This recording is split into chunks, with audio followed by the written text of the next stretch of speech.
Gentlemen, welcome to the next episode of Vinyl Stallions. And we have a fantastic guest today. We have Miss Lily Richards, manager of marketing and label operations at Atlantic Records, here today. Lily, what is happening? Hello, guys. Life is pretty good right now, I would say. Thanks for having me. It is our pleasure. Our pleasure. And you're posted up in New York, correct? That I am. I'm actually currently sitting in my office right now, which is in Midtown. I'm just north of Times Square. And yeah, I've been living in New York City for the past 8 years in total. And we recently started coming back to our office in February. So I have the luxury of having equipment around me. I got a mic strapped up. I have a ring light. I'm in full effect right now. You got a nice color behind you. Oh, yeah, exactly. I'm ready to rock. So are you never going to leave New York now that you've been there 8 years? Never say never, but it would take a lot. The line I've been rolling with recently is I feel like my personality, I either need to be like absolutely in the thick of everything, which is New York, because you're just surrounded by everything, or I need absolute desolation. So like put me on a mountain in Montana somewhere where there's not even like Wi-Fi and I am great. But anything on the in between, I still don't know how to figure out and get acquainted with. So if anything, I'm just in the market for a mountain house in the middle of nowhere if you guys got any contacts. I'll start putting some feelers out, Appreciate it. But so Lily is from Cleveland, as we all are. But yes, what is the biggest difference that you found? I guess like going to New York and like what made you want to say that? Because you went to Fordham, correct? I did. And how far is that outside of like the city? Is it in the city? Yeah. So technically, New York City is 5 boroughs. And those boroughs are what everyone thinks of as like quote unquote New York City, which is Manhattan. And then you also have Brooklyn, Queens, the Bronx, and Staten Island. So that is like what encapsulates New York City. So where I went to school, Fordham has 2 campuses. They have a Bronx campus and they have a Manhattan campus. So I was at the Bronx, which is more of like quintessential campus vibes.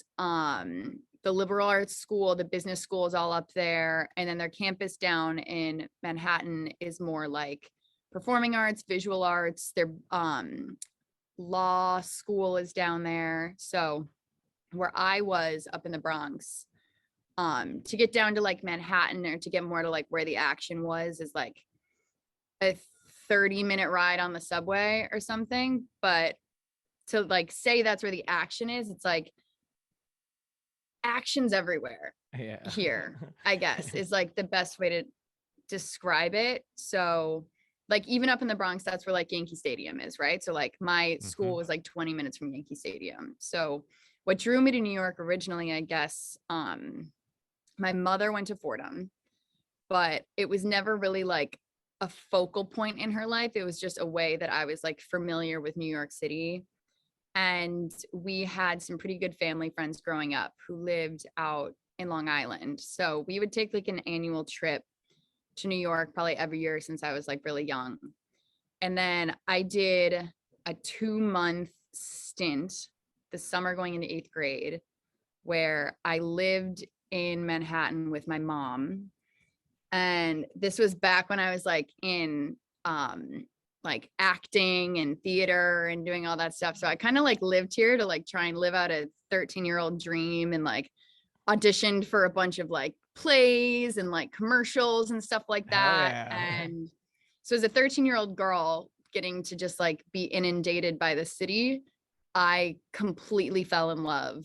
I took the subway all the time. I got to just like walk the streets with my mom. And going into high school, I was like, that's it for me. Like, this is where I want to be. And initially thought like, oh, I'm going to go to NYU. I'm going to do all this stuff. And then got older, like interest changed. And I came and visited this like New York, visited some schools. And I was like, oh, and NYU is like, I can't do this. This is weird. Yeah. It's like, there's no campus. You're like in the middle of the city. So like, it is a college, but you're not really getting like a college experience. And the Fordham campus, when I visited, I felt like provided a happy medium of both. So when it came down to it, I almost went to Ohio State, and Fordham was my other option. I submitted 2 deposits to school because I was so indecisive, but New York took the cake, and I'm so grateful and happy that this is where I landed. That's awesome. That's awesome. Yeah, no, so That was it's a long answer. Sorry about that. no, this is that's exactly what we're here for. Yeah. That's everything right there. But no, yeah, but I mean, I just asked because I've heard like once you get in, you don't get out. Like everyone just absolutely will just bask in it and loves everything about it. So yeah, so I guess the biggest difference from Cleveland is, like, for me, it's I can exit my door in the morning and just like pick what I want to do that day. And there's accessibility to have the means to be able to do exactly that and do whatever I want. Like, I can go to any museum. I can like take the train up to like Fordham campus. I can just like, it's just ripe for exploration, and anything that like you seek, you will find at some point. And I also say this a lot. Like, I don't think I've driven a car since January of 2022. Like, I just get to walk and take the subway and do all that everywhere. So like, I'll go home and visit Cleveland and be staying at my mom's house. And I'll be like, I'm going to go walk to Whole Foods. She's like, why are you walking? I'm like, Mom, it's like a 10-minute walk. She's like, oh, hop in the car. I'm like, I refuse. I will be the weirdo walking down the sidewalks to go about my day. And so that's a big difference too. There's no cars for me, at least around here. And if you did have a car in that city, I feel like it'd be hell. So you're doing Awful. it right. Parking situation, like, no, no bueno. Just no. Yeah. Awesome. So then you graduated Fordham, and then you went immediately into being a sales intern at Atlantic Records, correct? Yes, I did. Tell us about that. Tell us how did this draw to you? You explained you had the stardom as a 13-year-old, wanted to be just involved in the arts and the music and whatnot. But yeah, how did this come to fruition? Yeah. So music wasn't necessarily like front of mind for my whole life. Like, understanding and learning about the music industry really came more so with me getting my internship and then getting my job. And obviously, just like anyone else, and just like so many people that you guys have had on, like, have always had an affinity for music in whatever way, shape, or form that looks like. Everyone's a fan, right? It's so easy to just be a fan of music. But it was my second semester of my senior year of college. I was an international politics and econ major, and I'd done a bunch of just random jobs and internships. I like worked for KeyBank earlier that summer doing like sales and trading. I was working for a real estate agency at the time on weekends, just like as a receptionist, doing that kind of stuff, and still just trying to figure out like, where the heck am I going to land like upon graduation? Because like, I have no idea. And never would I think I would thank a college job fair for providing me with my current opportunity. But a rep, I know, right? A rep. That's what they tell you always. They say, go to these job fairs. And I'm like, fuck, no.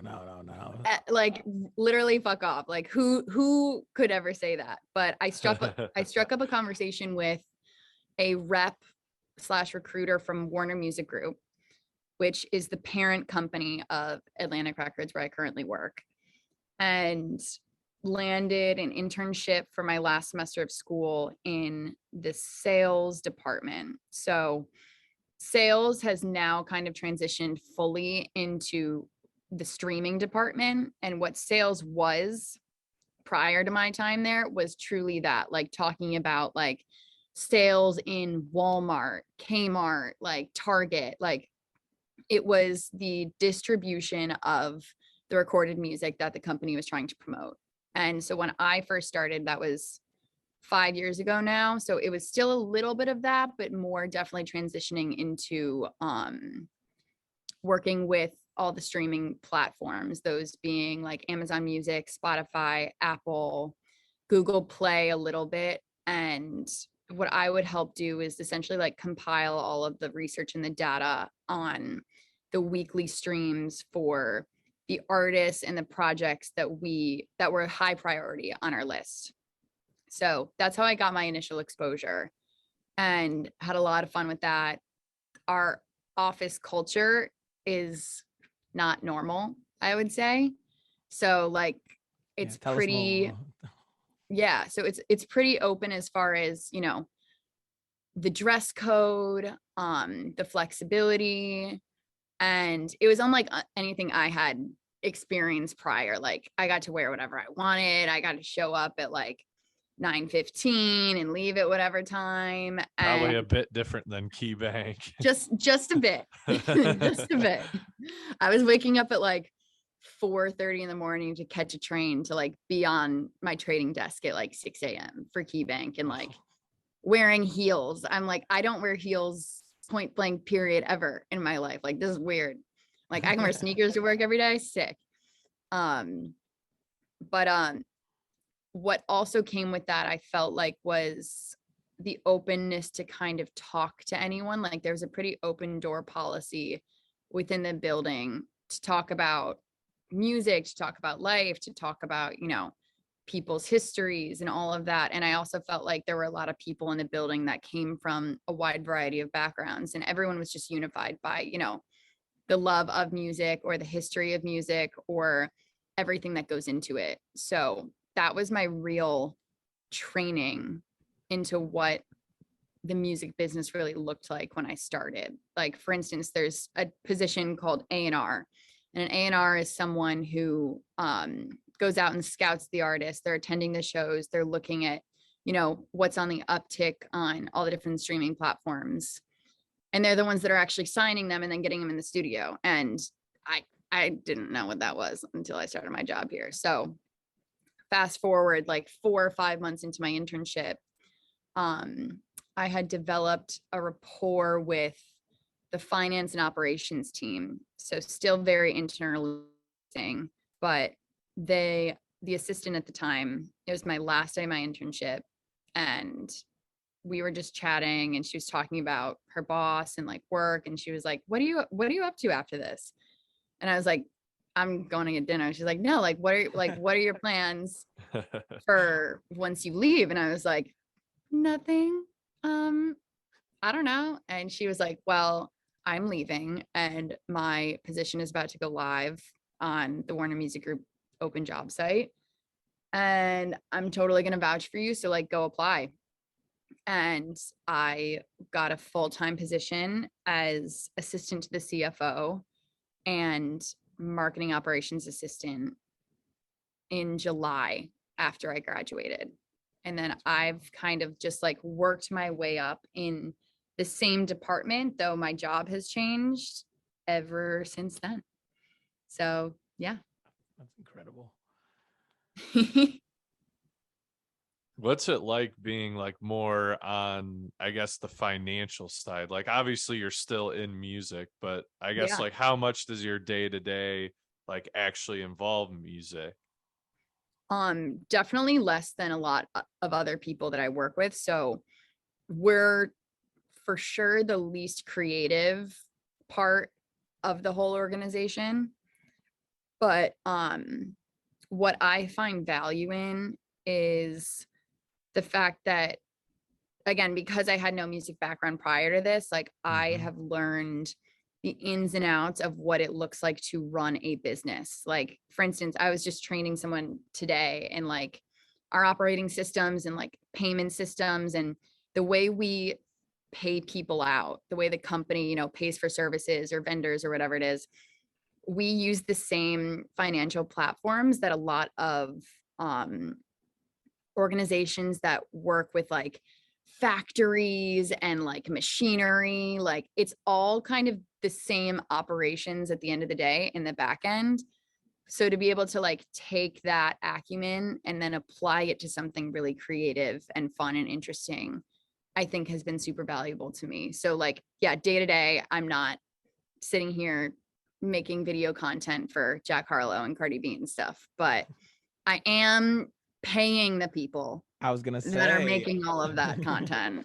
And I also get to have, my eyes and ears on the ground at all times about what's coming, what's done well, what are we anticipating in the coming like financial quarter, the like full year, like taking a broad outlook as far as like the company's expectations and profitability for what we are currently up to, as far as like what artists are putting stuff out, or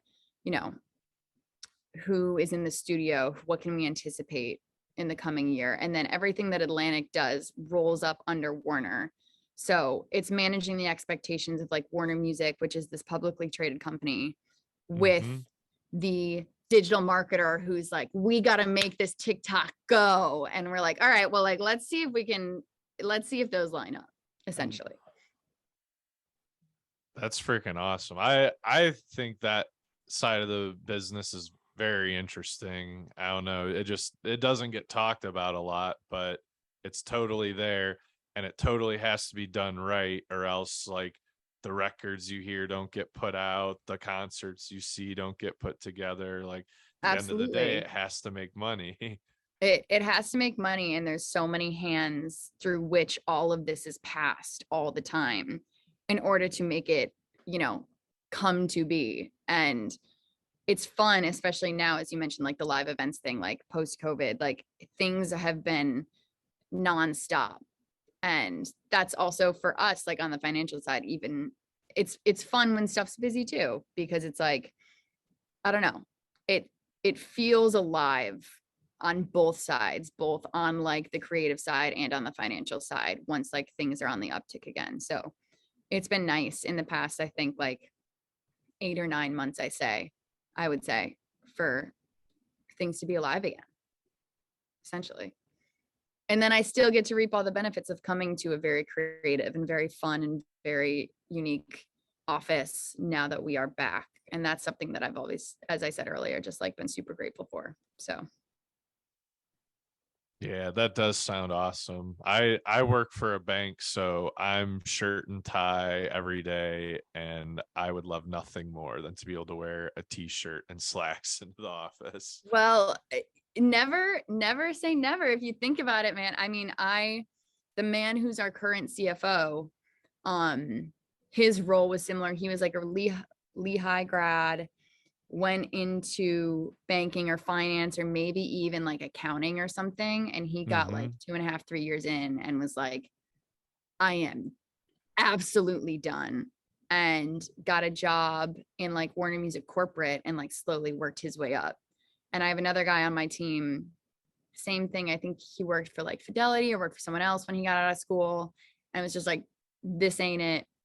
And they were able to make that transition because they did have a background and they did have an understanding, and they have even such a more well-rounded financial perspective that I didn't have because I didn't have the education for it. So the perspectives they have and the skill set they brought is still super critical.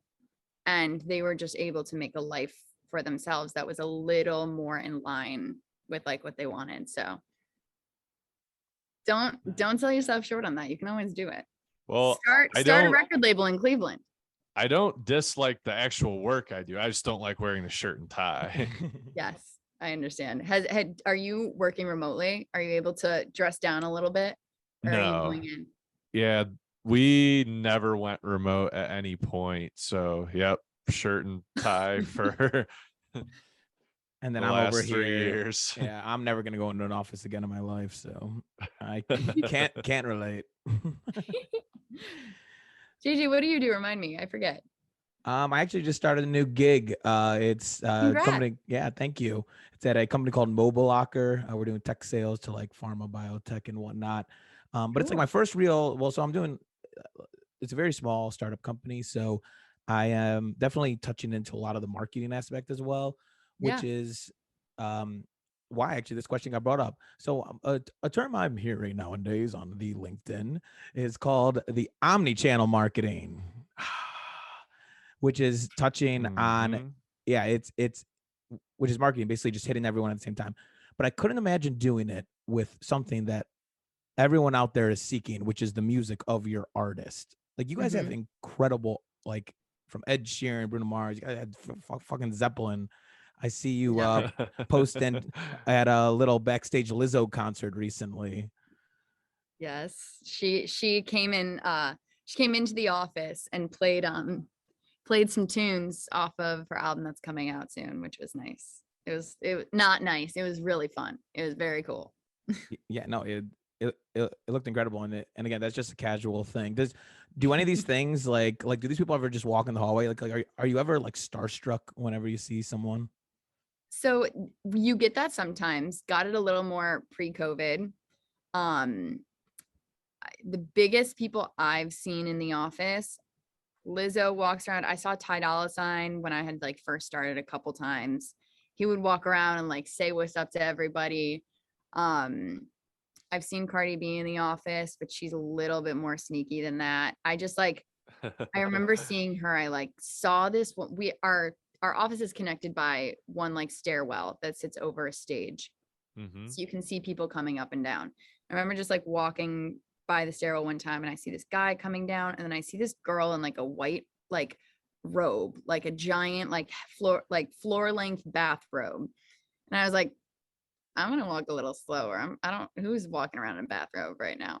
And so then I like meet them at the stairwell just as they're like coming down, and it was like Cardi B and like a crew of her people, and I was like, that's exactly who I would expect to be in a floor length bathrobe in the office.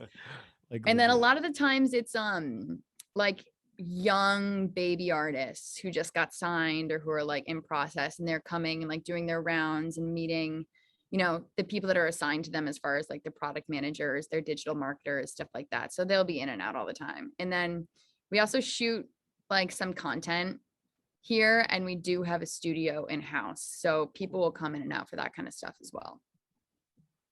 Very cool. Very cool. Is there, so you've been there what, about 5 years? Yeah, just almost 5 years. I'm old as shit. It's weird. Okay. So has there been any artists that like early on when you were working there got signed and you like sort of got to watch their career just like take off? So the semester I was interning is the semester that Bodak Yellow came out. Okay. That was wild. I came into Atlantic having known Lizzo from like early college. Like I remember seeing, she had this song called Batches and Cookies, and there was this YouTube video for it. Go look it up. It's hilarious. Batches and I just cookies. remember being like, who, you guys have Lizzo? Like, this is like amazing. And then her album came out in like 2018 or 2019 and she blew up. As far as other really big people, I think people have fizzled in and out. Like I came in just as like Santa Gold had came out, and she was someone that I was like, that's sick.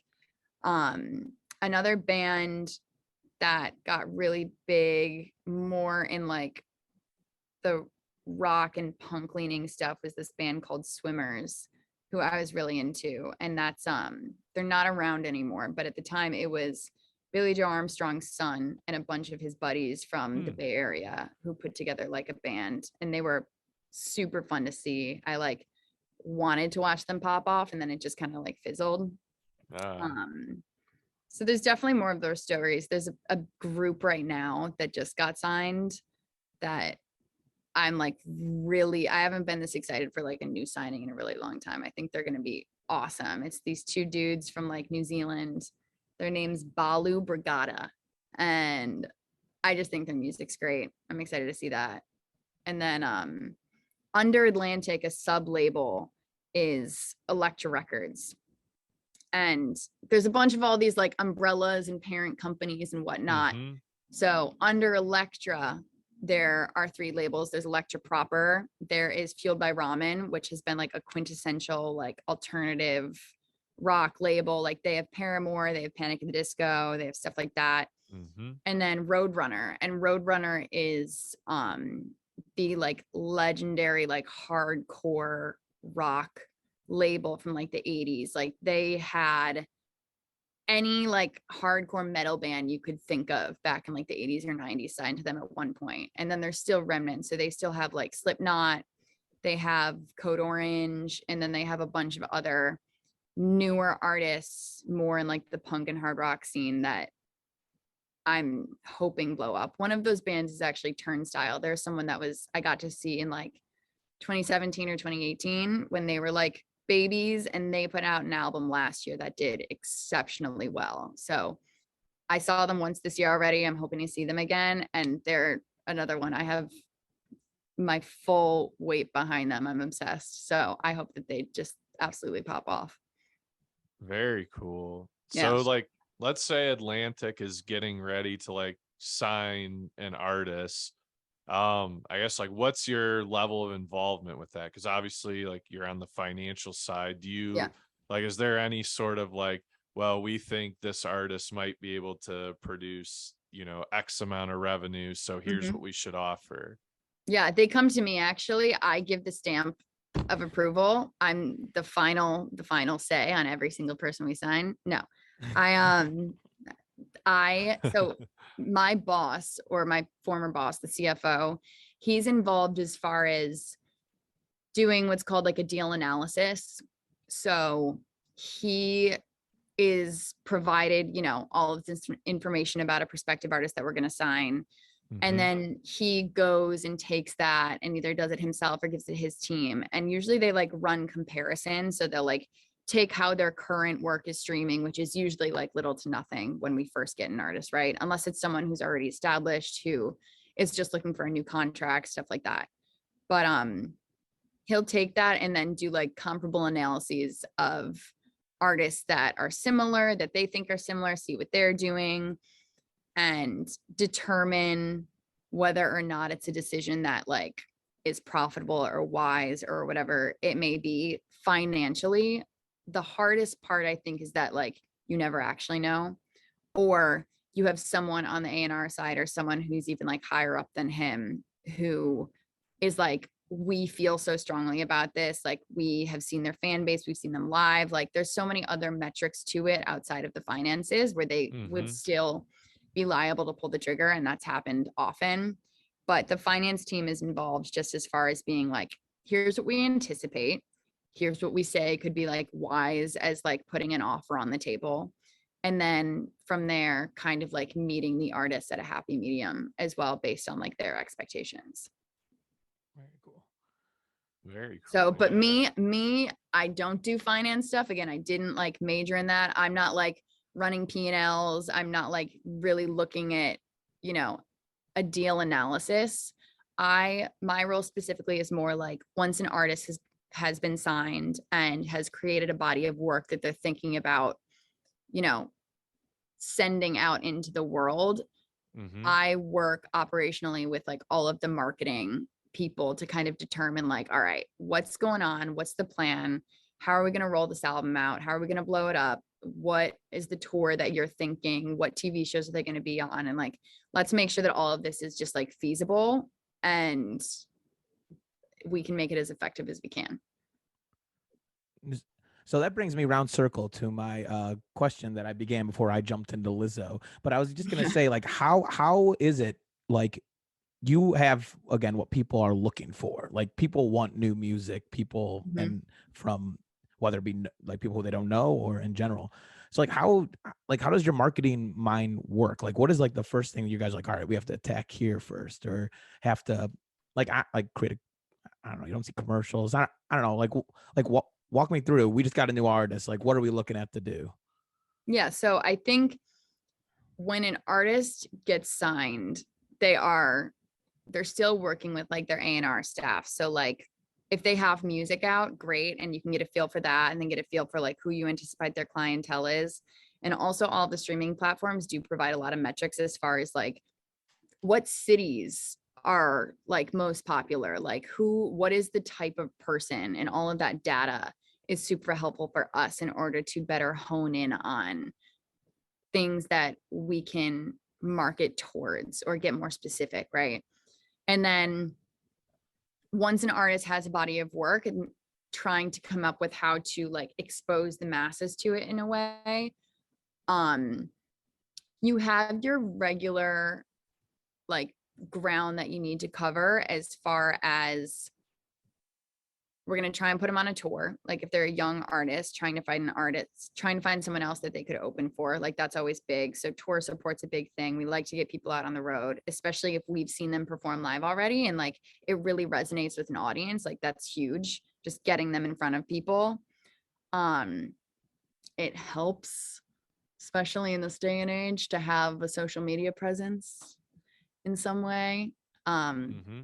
TikTok is a term that's getting thrown around all the time as far as just like developing a presence for yourself and creating an identity for yourself, which is also really important, is like helping an artist figure out who they are. Like I know a lot of people who I work with in marketing here, they'll like sit down with their artists and be like, all right, let's do a vision board. Like, show me how you feel you want to be. Like, how do you want to portray yourself? What would it look like for you to be successful in like a year or two from now? So collaborating with them and helping them, you know, decide what they want. So it's not just someone else dictating it for them. And also that they are like more deeply rooted in how they want to be portrayed is marketing in and of itself, marketing oneself.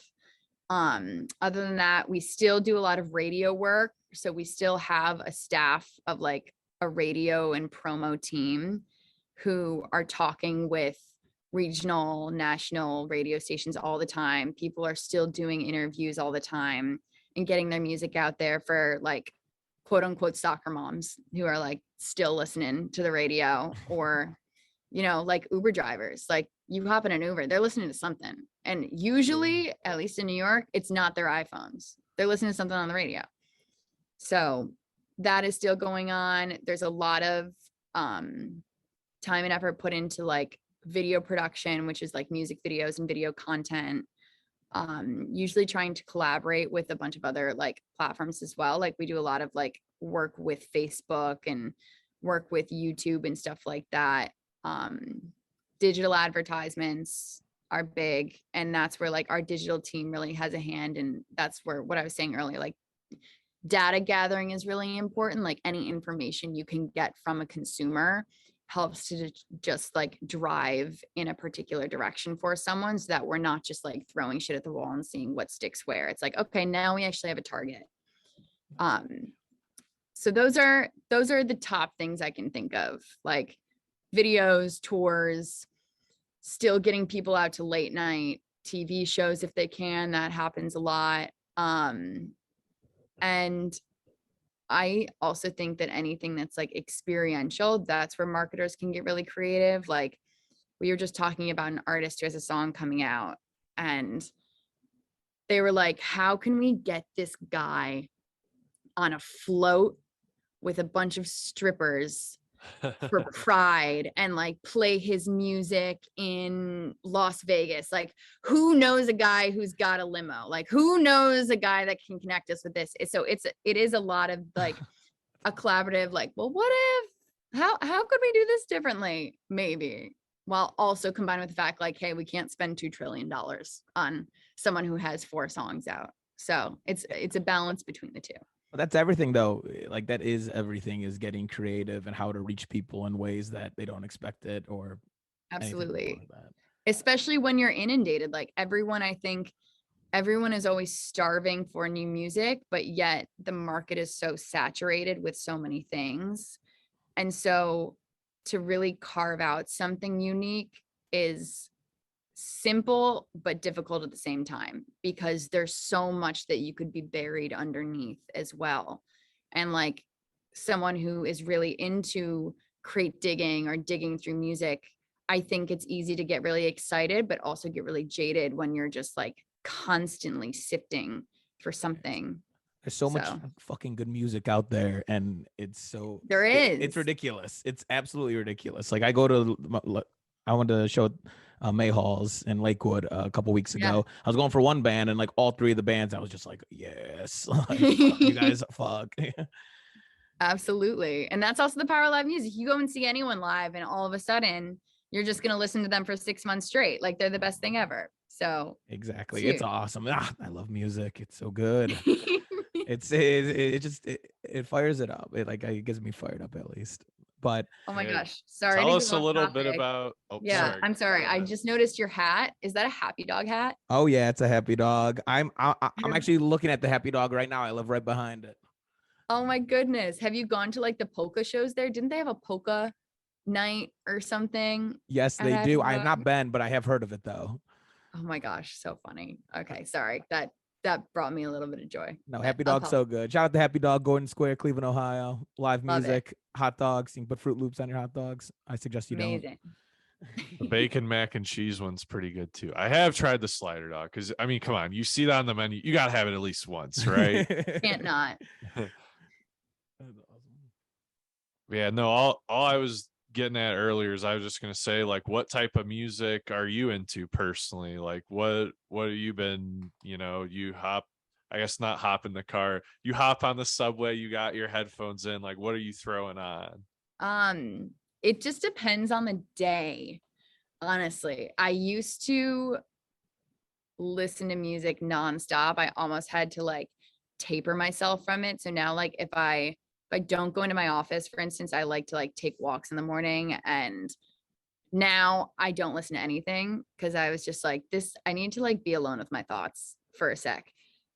And on the subway, I've gotten back into reading. So I'm giving such a lame answer for on the subway, but music that I'm into, music that I like, stuff I'll listen to with regularity kind of runs the gamut. Past couple months slash kind of the past year, I have reverted more back to like alternative rock, verging into Yeah. classic rock, punk, and a little bit more like hardcore stuff as of recently. So, for instance, I just started the TV show on Hulu Pistol, which is about the Sex Pistols and their come up. So, like, past 3 days, that's all I've been listening to is like Sex Pistols and Clash and all of that type of stuff. The Pretenders. Oh, so good. So it's just like mood dependent. When I first started working here, we have a lot of urban and black music acts that are super talented. And so I was like deep in the rap scene for like a year and a half and kind of like burnt myself out of that. So I'll just kind of like run through stuff. Like while I was into that too, then I also like to do like my own research. So like I was really into hip hop, bought this book called The Big Payback that essentially goes through like the entire evolution of hip hop. So I was like doing that on the side while like listening to modern hip hop, which like was super fun. And then through that, I started listening to like hip hop from the 80s and like Grandmaster Flash and Salt and Pepper and all that stuff. So I do really like to like inundate myself in it. But who else? Anything that comes out that I'm really excited about. The Arcade Fire album I listened to recently, that was really good. Heard you guys talk about Florence. Love my girl Florence. Have you listened to Dance Fever yet? I have, and I really like it.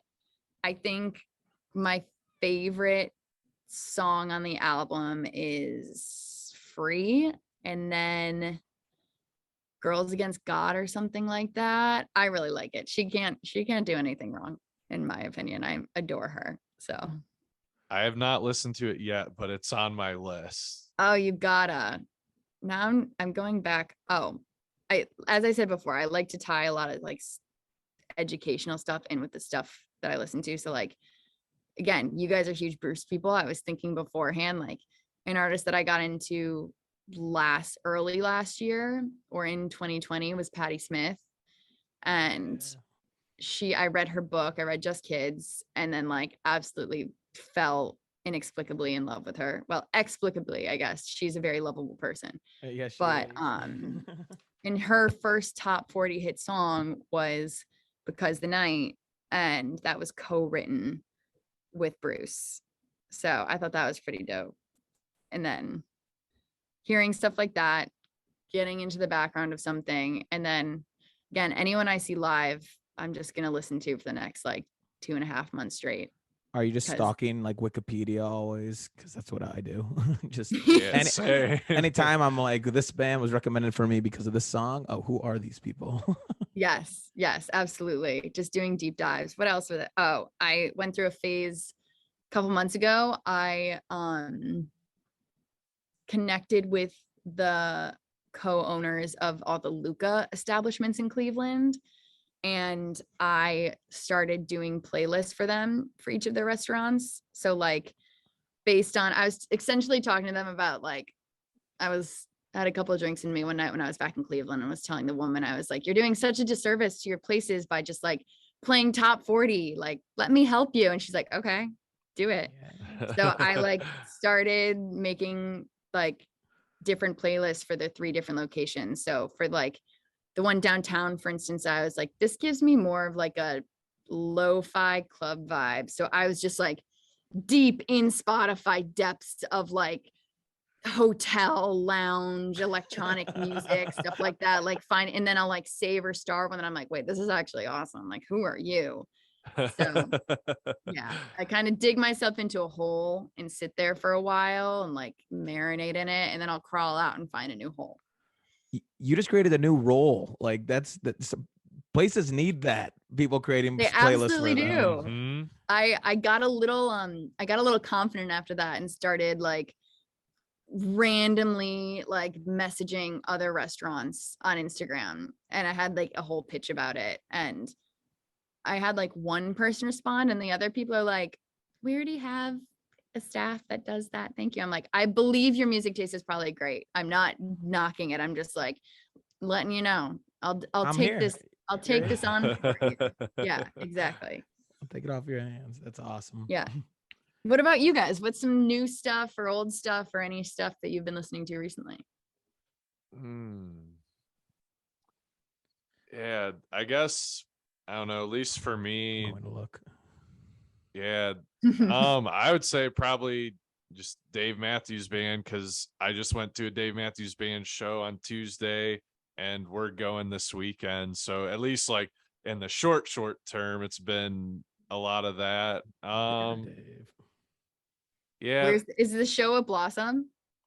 No. Well, we did go to that one, but that was a couple weeks ago. No, it's out in Noblesville, Indiana at Deer Creek. And it's one of the ones, it's one of the few ones that he does like back to back. And I've never been like a back to back show of like one artist. So I'm excited to see like 50 fucking songs. Oh, that'll be so fun. Yeah. 3 weeks ago, I was there for a 3-day Fish concert. So that was pretty awesome too. Oh my gosh. Did you like camp there? Like, what did you do? No, I was at an Airbnb. It was like maybe 15 minutes away from the venue. Okay, cool. But yeah, just went there every night, just chilled during the day on Saturday and Sunday. Yeah, it's mind-blowing experience. If you've never been, like, would totally recommend, especially like when it's one of those weekend runs, because it's like a whole event. Like they basically have the Grateful Dead Shakedown Street there, and like just talking to people, apparently it follows the tour, so that's kind of crazy. It's just unlike anything I've ever seen. But yeah, it in a way, like it's sort of like a continuation of the Grateful Dead culture. Obviously Dead and Company is still around, but it definitely had that feel. And a lot of the merch vendors like are selling more Grateful Dead stuff than Fish stuff. I bet. That's so fun. You guys should do that. You should start that for Dave. You guys should just like rent an RV and do like a Vinyl Stallions goes live and just like follow Dave around the country. That's on my dream board. Who can I sit down with at your office and talk to? that is an actual dream. Yeah, that would be insane. It's like, hey guys, I'm gonna call out real quick. Like, call out for a quick 6-month stint. So yeah. So I'm looking through. At that point, I'd probably just quit my job and it's all right, we're going. All in. That's the game plan. All right. So I'm just looking at like my top recent searches on Spotify. And this is a good mix. So one is Never Been to Spain by Elvis Presley, which is an incredible song that I just found out about recently from my friend Julius. So shout out to Julius. I have Alejandro, Lady Gaga, posted up right here. I have Before the Lobotomy, Green Day. Amazing song. Arguably the best song off that album. Yeah, I have Listen to Your Heart by DHT. I have Since I've Been Loving You, Zeppelin. And then I'll end it with Running Up That Hill. Shout out to Stranger Things. Love it. No Kate way, Bush. dude. I literally, dude, I just discovered that song earlier this week. I had no idea. Probably because I put it on our I heard it on the radio. Well, I swear, like I just heard it on the radio at work. I had no idea what it was. I was like, that's really good. So you know what I'll say to that? I will say, if you just heard it on the radio, what do you know? What were you, like, radio station were you listening to? Do you know? Like, was it Sirius? No, so it's all on Amazon. So somebody will just like go up to our Alexa and just be like, Alexa, play blah blah blah. But no, usually the person who does it is very indecisive, doesn't want to upset anyone, so they just tell Alexa, play music. Oh yeah. And you just get, it's most of the time it's top 40 or country pop. But that, for whatever reason, that day it was doing 80s. What I will say is that song, probably, this is what happens, right? I bet whoever their label is, because that's like an old song, no? Like pretty old. From the 80s, yeah. Whoever their label is probably started to see an uptick on a streaming platform and saw all these jumps, and they're like, what the, like, why, what's happening? And then didn't somebody do a cover of it recently? No, so that's why I said shout out Stranger Things. I don't know if either you two watch it. Yeah. But yeah, Stranger Things just bumped that the entire fourth season. So I bet the whole label, I bet the label, once they started to see an uptick in streams, were like, okay, let's put some money behind some digital advertising, or let's put some money to the streaming services to like plug this into people's algorithms a little bit more. Ooh. And get an uptick in that. So that's like, for an example of that is like, do you guys remember the show Outer Banks? Oh yeah, John. Heard of it, never seen it. Yeah, so Outer Banks, when that came out in 2020, it was like all the rage. And I think one of the first songs that played in the series was Alt J, Left Hand Free.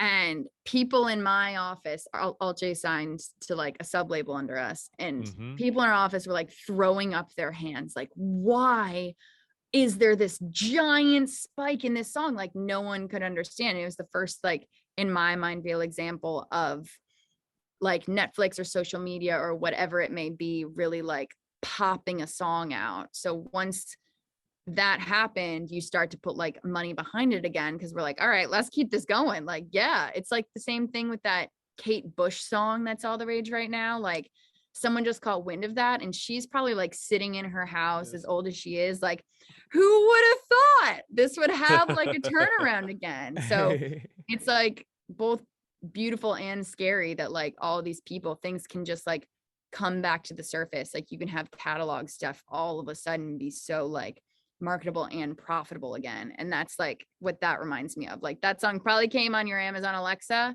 for a reason, is what I would say. Boom. Very cool. Yeah, see, that's the insight we came for. It is.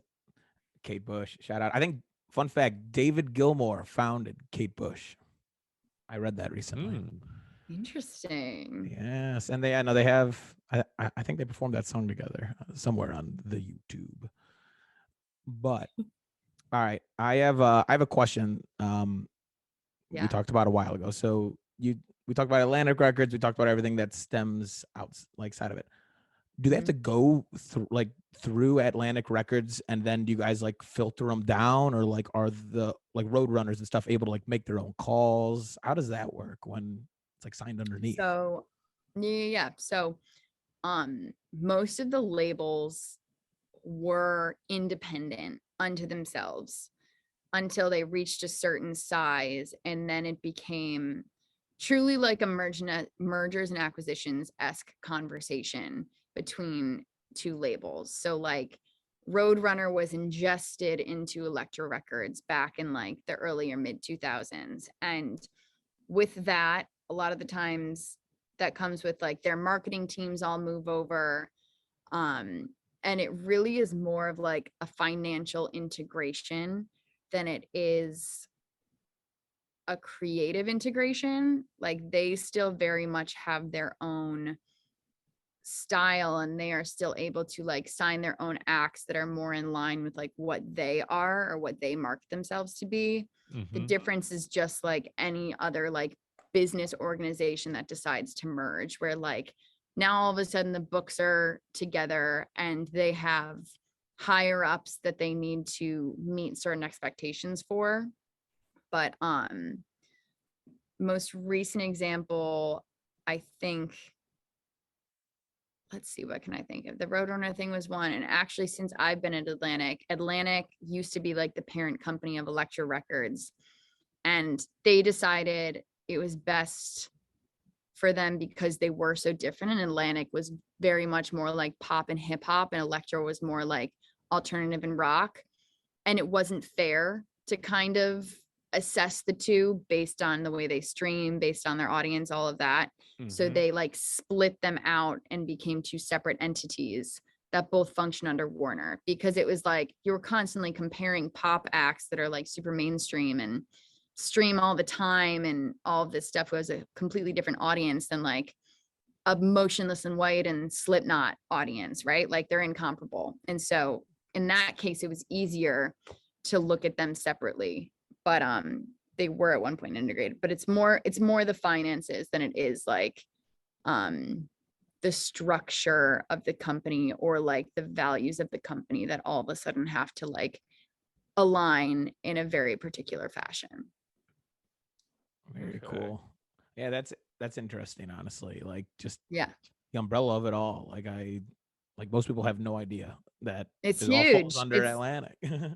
There's only 3 major labels, I would say, and that is Warner Music Group, Universal, and Sony. And any label that you've heard of probably falls under one of those large categories and is just like an arm or a branch. But that being said, there's also a ton of independent labels these days that don't function under a quote unquote major. At this point, we're also able to like develop a reputation for themselves and work completely independently and have garnered like a lot of artists that they've been able to sign and a lot of acts that are super solid and haven't needed the help of like a major. Interesting. Wow, that's crazy. Layers. Onions have layers. So many layers. Onions have layers. Well, all your music has layers. And then think about it, if you go even further than that, like, so like you're talking about a company like Sony. So like Sony Music is like one component of that enormous business. You know, they sell electronics, like all sorts of stuff. TV. Oh, I guess TV's an electronic. No, I know what you mean. It's like Warner. Like Warner is technically under Time Warner, which is a whole other thing to consider, which is wild. Which aren't they under like AT&T? Exactly. That gets too deep for me. I prefer to just like stick in one lane of music. I'm like, that's all I know. I don't know anything else about anything else. No, it's crazy to think about, but I actually saw something recently about like this exact thing that we're talking about, but with like food and everything. It's all just under fucking Kellogg, Nestle, and like all that shit. So it's crazy to think about. It totally is. My fiance works in that industry. Yes, like they're same thing. There's like a few large food companies that make almost all the food you see in the grocery store.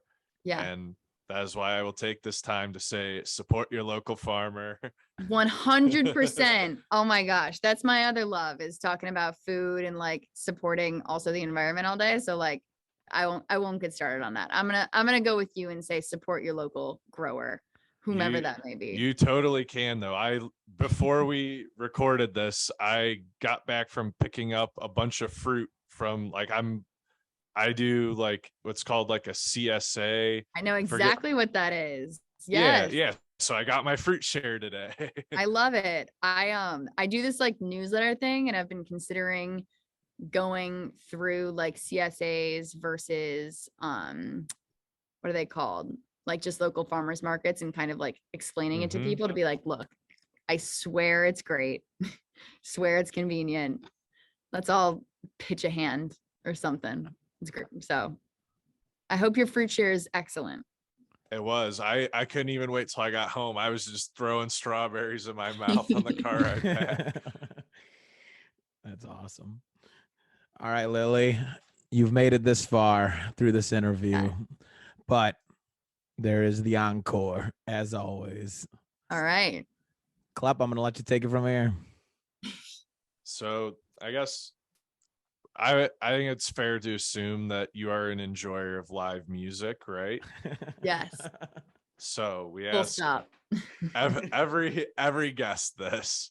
What is the most like strange, interesting, bizarre, unique thing that you've ever seen at a live show? Whether it be one that you were just, attending, maybe you were working there, Yes. maybe you were playing, who knows?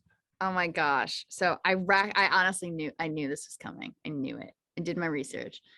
And I was thinking about it the other day and like racking my brain. And I don't know if I'm like fortunate or unfortunate to not have anything that's like super crazy. I've never been like puked on or like, I don't know. Nothing that I've observed has been like someone pissed her in their shoe and threw. Like I could come up with all these scenarios in my head and I'm like, nope, can't, nope, nope.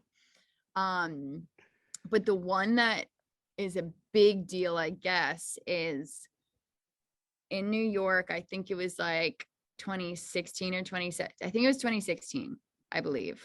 I could be wrong. I think it was summer 2016. They did this music festival called the Meadows.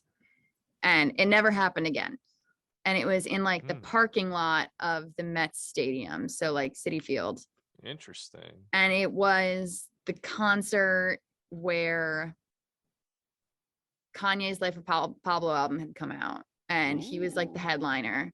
Okay. And we were in the crowd listening to Kanye. He was like playing songs on repeat. He would like stop the song halfway through and be like, nah, run it back and start singing all over again. But we get 20 minutes in and some guy walks out on stage and says something to him and he goes, I gotta go, cancels the show, and it's done. Oh, So no. it was the night that Kim Kardashian got robbed in France, where like it was like this whole big pop culture thing. Like she got robbed at gunpoint. I was there watching him with my friends the night that he like got the news and walked off stage and like hopped on a flight to France. Holy shit. And we were all like, that. Yeah. So we were all like waiting with bated breath. Like, is this a joke? Is this like, what's going to happen? And eventually we were like, no shot. He's coming back on stage. So then everyone's like moving to the subway and we're all sitting on the subway like, what the hell, what do we think it could have been? Like, haha. Like 2 days later it's like, oh no, she was robbed and all her jewels were taken and all this stuff. So that was the most like ridiculous thing that like has happened with an artist. And with fans, I haven't had anything too crazy, I don't think, I would say. That's an insane story though, because yeah, just like I guess like the impact of that, and like you said, like that story was all in the news and all that. So that's cool to be part of that. I mean, in a way, because in a way. On the other hand, you didn't get to see the full show. We saw 20 minutes of a Kanye set and then he walked out. But I don't blame him for walking out once we learned after the fact what was happening. Yeah, dude, I've never been in that position because we were just the Chicks, ex-Dixie Chicks they stopped their show in actually Noblesville, Indiana, where Klepp and I are going tomorrow. 2 days ago, because she's just like, I can't sing. She had like one of those shots into her neck to like try to help her out and oh my stop.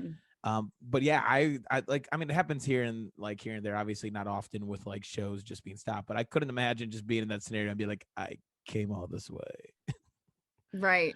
Well, for us, it's like, it's at least it's not too bad because it's like, it's all in the city kind of. It's just, it's exiting a concert. Like I was just at Gov Ball 2 weeks ago and it's just like there's no easy way to get out of where a festival is in New York because you only have 3 options, right? Like you have the train, you have a car or an Uber, or you're like walking in the middle of nowhere. So like walking's out, traffic's going to be terrible. And then the subway is like, there's like 4 lines of people in front of you waiting to pack onto a subway. So you don't even know how long it's going to take for you to get on the subway home that you need to get on. So that's the only downside. It's not hard to get to necessarily, but it's freaking like, I wouldn't compare it to Blossom. It's different than Blossom, but you guys know Blossom traffic. It's like that, but with people is what I would say. Hurting each other. Fair enough. Yes, exactly. Have you seen a show at Madison Square Garden? I have. Okay. Everyone says it's insane. So yeah, who'd you see? What was your experience? Most recently I saw Portugal the Man and Alt J, and that was awesome. Awesome. I've seen, who else did I see there? I've seen more noteworthy shows in my mind at Barclays Center, which is in Brooklyn.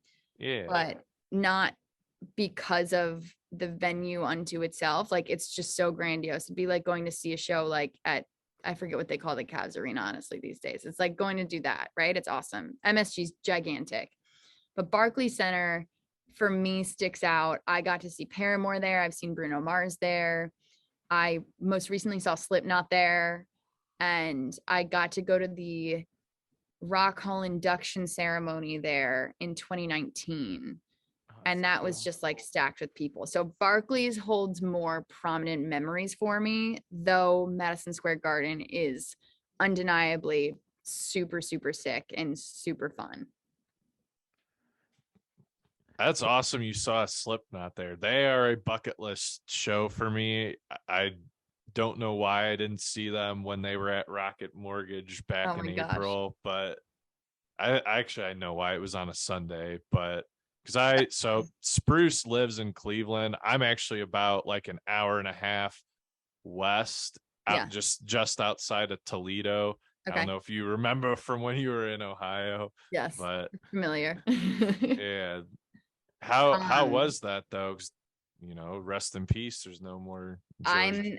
I didn't see him. I didn't see them with him, but I will never ever say no if given the opportunity to go see another Slipknot show. Like, literally never. The production value of their whole show it's like going to see a mega pop star. Like, the pyrotechnics are insane. The stage setup is insane. And it's a bunch of like dudes in their late 40s sprinting around stage in masks. Like, I swear there was one guy the whole time whose job it was just to like cause chaos around the whole stage the whole time. Like, and they do like a 2-hour show. They were unbelievable, and watching the crowd react to them as well.